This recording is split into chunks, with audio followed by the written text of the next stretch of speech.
Imagine. Imagine being a dying streaming platform, deciding to hold your own Comic-Con-like event where multiple people got injured, some people were even stepped on by some popular Twitch streamers, and all in all, you have basically jack-ish to say about your little monetary split between yourselves and the content creators that make your platform.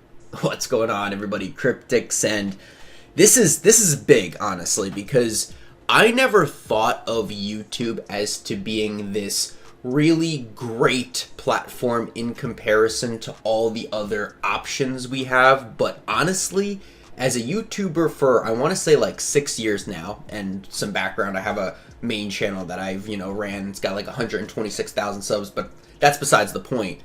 The YouTube landscape and the way they treat their creators, it's much more fair than the way Twitch is handling their business. I just gotta say that. So before we get into the rest of the video, guys, don't forget to drop a like, subscribe if you guys are new. Let's aim for, I don't know, what can we do here? This is my second video back after a month hiatus. Let's aim for 69 likes on this video.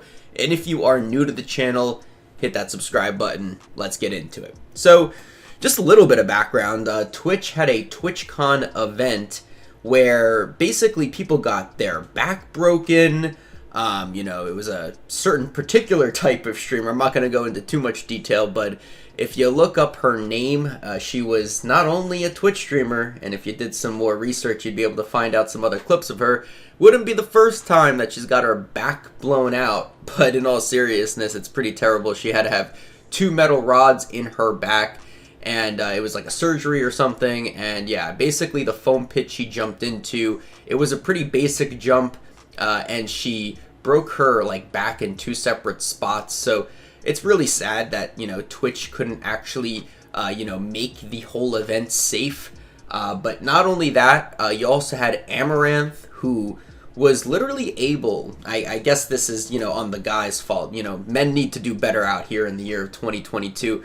But these little simps decided to get stepped on by her at her meet and greet. Pretty ridiculous. I mean, if this is what Twitch has to offer, what TwitchCon has to offer, if you're like a male streamer on the platform and maybe you're just starting out, good luck, bro. You're wasting your time. Like, these e-girls have a, vice grip on basically the entire community. If you're a pretty girl, you can make it big on Twitch. That's just how it is with the recruit level difficulty that these females basically have their settings on. But the main thing I want to talk about here is Twitch's monetary split between themselves and the content creators. Now, let's be very clear here. There's other platforms out there that are giving much better splits. Like YouTube, pretty sure is like 60-40 or like 70-30. It might even be a little bit higher than that depending on the time of the year, like in Q4 when there's like a bunch of holidays. YouTubers cash out, bro. The CPM, the way that, YouTubers get paid per 1,000 views is like much higher and pays way better than any other time of the year. So YouTube may even be like an 80-20 split, like 80% to the creator. Like, it's actually insane.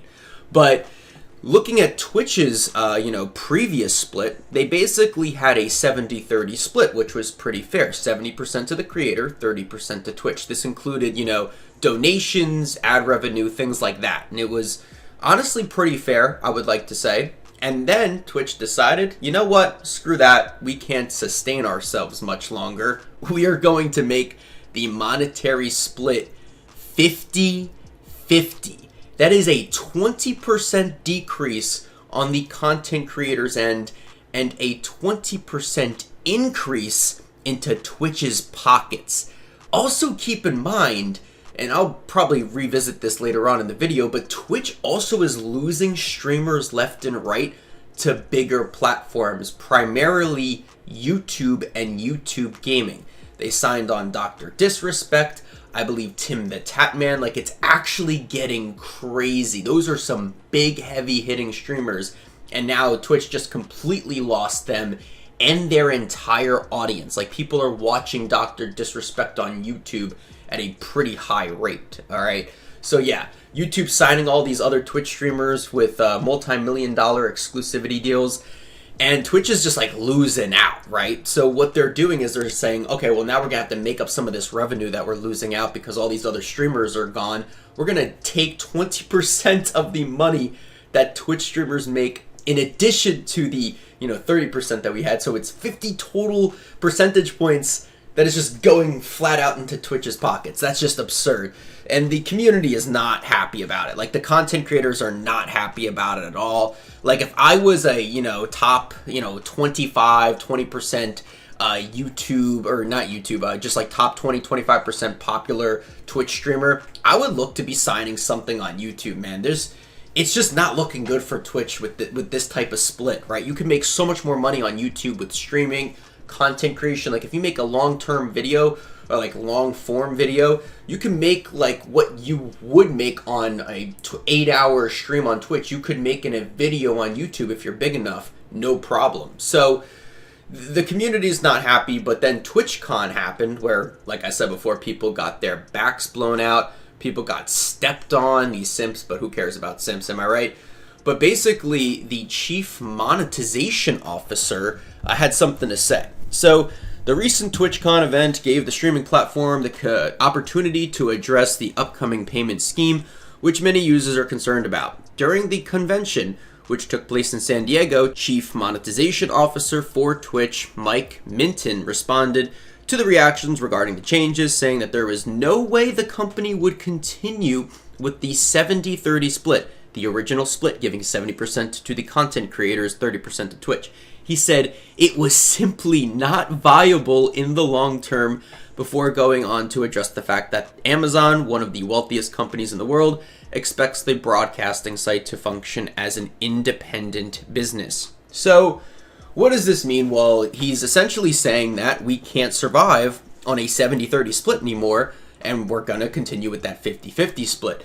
So, in other words, he's saying we literally cannot continue as a business if we run this 70-30 split. Twitch, maybe if you didn't have a bias towards female streamers, maybe if you could have the, wherewithal to actually retain some of your other newly signed YouTube streamers, if you were able to retain Tim the Tapman, if you were able to not ban Dr. Disrespect. I think it's been like 2 years since that happened, and we still don't know the full reason why. If you actually were able to retain some of your most popular streamers, those people, the audiences of those particular streamers, would still be donating, would still be subscribing to these big, heavy-hitting, entertaining streamers. But instead, you lost them because you have this ridiculous bias, this ridiculous way to, push these female streamers on, pretty much anybody's recommended feed. You have effectively just cannibalized your platform and destroyed the identity of being a video game streaming platform to being this sort of in real life weird chatting session type of platform. That's where Twitch makes the majority of their money. But if they retained their brand name, if they retained what their identity was, if they retained the streamers that they once had, they would not be in this situation, man. Mark my words, okay? So they lost the volume of the audiences because they've lost some of these big streamers. They've also killed their identity, meaning more people probably don't even watch Twitch anymore because of how ridiculously gross it is with the e-girls, the e-thoughts, and the hot tub streams, and the in real life just chatting sections where girls are wearing certain things that are just barely skimming the lines in terms of violating Twitch's terms of service, quote unquote violating. Twitch will never ban some of these girls.